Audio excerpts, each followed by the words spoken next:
Welcome to Melachim Bet perek Zayin. If you told someone that you're learning Melachim Bet chapter 17, they probably wouldn't be able to have it ring a bell for them. But it's actually the most consequential chapter in Tanakh in the history of our people. Why? Because this is the chapter of the expulsion, the final nail in the coffin of the kingdom of Yisrael, the final and absolute expulsion of the 10 tribes of Israel to Ashur, and the replacement of these tribes by the Shomronim, Gerei Arayot. We're going to see what that means in a moment. But you have the king, the last king of Israel, the very, very last king. His name is Hoshea ben Elah. And Shalmaneser, the king of Ashur, tells him, listen, you're in a weak position. All I ask you to do is to pay taxes and to be my slave, literally. You're my servant. Now, Hoshea ben Elah, in terms of his internal stuff, he worships Avodah Zarah. He's liberal. He's the first king of Israel to remove the checkpoints between the kingdom of Israel and Yehudah. So in theory, if you're living in Israel for the first time in a few hundred years, you are free to go to the Beit HaMikdash to worship. On the other hand, he rebels against the king of Ashur, who he's supposed to be subservient to, and he goes to the king of Egypt, whose name is So, like as in, not like so what, but his name is So, Samach Vav Aleph, and he starts whispering to him, maybe you can overthrow my master, Shalmaneser, the king of Ashur. King of Ashur hears about this coup, and he does not tolerate it, and that is when he completely expels every single one of the members of the tribe of Israel. He puts Hoshea ben Elah in prison. He sets siege, and he basically tries to starve the kingdom of Shomron for 3 years.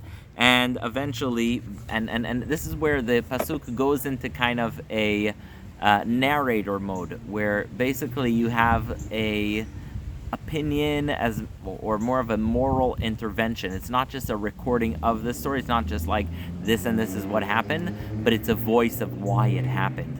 And why it happened was, it says, God gave the Jewish people chance after chance after chance after chance, and they nonetheless rebelled against God. They worshipped Avodah Zarah. They went in the ways of the Canaanites, the Amorites, the people who Hashem actually defeated so that the Jews can live in Israel, and yet the Jews went in those exactly, in those same sinful footsteps. And so eventually, after God gave us a chance after another chance after another chance, the kingdom of Yisrael has been completely expelled to Ashur. It's a very sad testimony. The pasuk sounds frustrated. It's, after Hashem gave us chance after chance and sent prophets and warnings, nonetheless the Jews had Avodah Zarah under every single tree, in the smallest town and in the biggest city. There was rampant Avodah Zarah. There was disregard to God, and God sent warning after warning, gave chance after chance, and so this was the end of it. It's an extraordinarily sad moment in history. That's why the pasuk sets out to explain it, because you can't just read through the destruction of the kingdom of Israel with its 10 tribes and be like, oh, that happened. You have to understand what a horrific consequence it was. It was basically the end for the kingdom of Israel, who abandoned all the mitzvot, who worshipped Avodah Zarah anywhere they possibly can, who brought their children as human sacrifices to Avodah Zarah, who were so addicted to doing what's wrong in the eyes of God that they just couldn't stop themselves. And so that really is what happened to them, and it all is a result of the deviation where the kingdom of Israel split off from the kingdom of Yehudah in the days of Yerovam, who rebelled against Rechavam. Yerovam started his own kingdom, and so the people of Israel were expelled into Ashur. It says Ad Hayom Hazeh, meaning it's basically forever and ever. Now, since the land of Israel was empty, the king of Ashur engaged in a practice that was cruel but very strategic, and that is that he would expel one nation from their land, and then he would take a different nation from another land and bring them. Why? Because if a land doesn't really belong to you and you're just there for a bit, you generally will not fight that much to overthrow the king. And so he brings in people from Kuta, they're called the Kutim to this day. He brings Kuta from all over, and he brings them to the land of Israel. Now, something very strange happens. They move to the land of Israel, these new imports, and they find that the lions, not a pandemic, I guess a plague of lions comes and they eat them, and these terrible tragedies happen to them. And they send messengers to the king and they say, clearly the God of this land is mad at us. We're not doing things right. So the king says, no problem. Let me bring you someone who knows the way of the king of this land.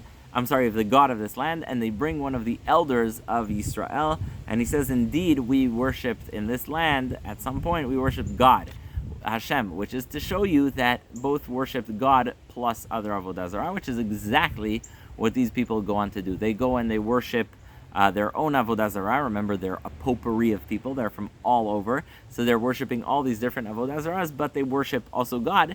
And this is something that's really discussed in the Mishnah and Gemara. They're called the Kutiim.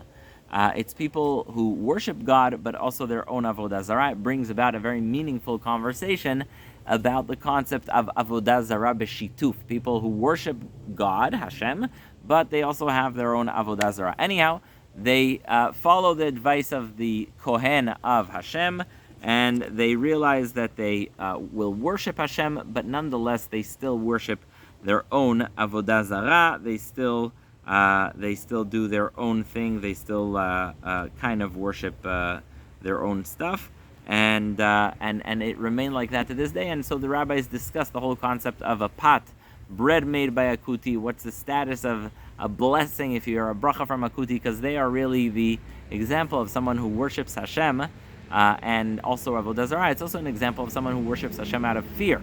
Yeah, the only reason they're worshiping Hashem is because the lions were coming to eat them. And so that's also another thing that they are an example for, and so they replace the kingdom of Israel. So again, it's a very sad chapter.